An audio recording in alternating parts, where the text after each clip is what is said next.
Assalamualaikum warahmatullahi wabarakatuh.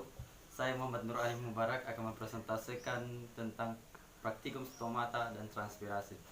Oke, kita lanjut.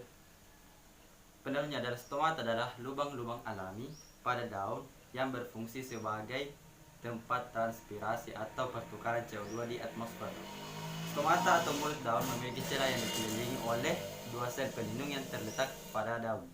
Sel pelindung merupakan sel-sel epidermis yang termodifikasi bentuknya fungsi untuk mengatur besar lubang-lubang yang ada di antaranya. Stomata dapat ditemukan pada permukaan daun, batang, dan akar, namun paling banyak pada daun. Stomata berperan sebagai tempat pertukaran gas pada tanaman, sedangkan sel epidermis berfungsi mengatur, membuka, dan menutupnya stomata. Oke. Kemudian tujuan dari praktikum ini adalah menemukan fakta mengenai letak stomata pada daun. Kedua, menemukan fakta adanya perbedaan stomata antar spesies tanaman C3 dan C4. Kemudian ketiga, mendeskripsikan bentuk stomata pada setiap spesies tanaman serta mendeskripsikan mekanisme membuka dan menutupnya stomata. Oke, kita lanjut. Metode pelaksanaannya yaitu tempat dan waktunya. Praktikum ini dilaksanakan di Kecamatan Barumbung, Kabupaten Goa, Sulawesi Selatan, yang dilaksanakan pada hari Sabtu tanggal 19 September 2020 pukul 10 sampai 12 WITA. Alat yang digunakan dalam praktikum ini adalah handphone dan jurnal penelitian karena faktor tidak adanya alat untuk melakukan praktikum langsung. Jadi kita hanya mereview jurnal saja. Oke. Prosedur kerja adalah mencari jurnal sebagai bahan bacaan untuk review tentang stomata, membuat jurnal dari bahan bacaan tersebut, dan menentukan kerapatan stomata dan luas bukan stomata menggunakan rumus.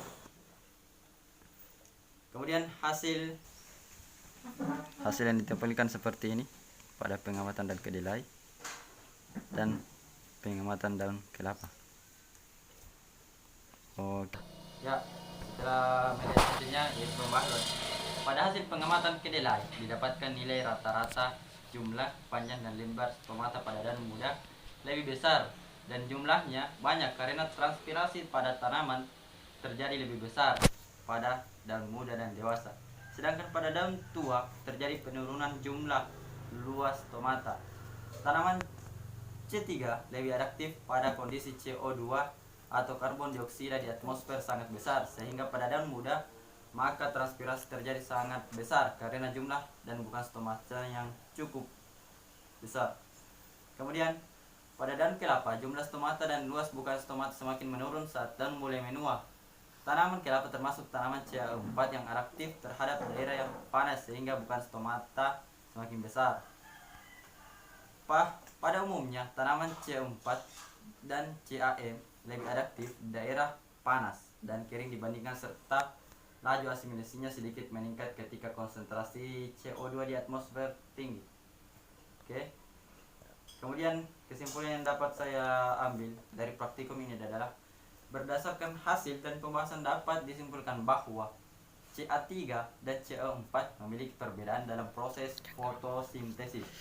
Semakin tua umur daun, maka jumlah stomatanya menurun dan luas bukaannya semakin kecil karena terdapat kerusakan pada jaringan daun.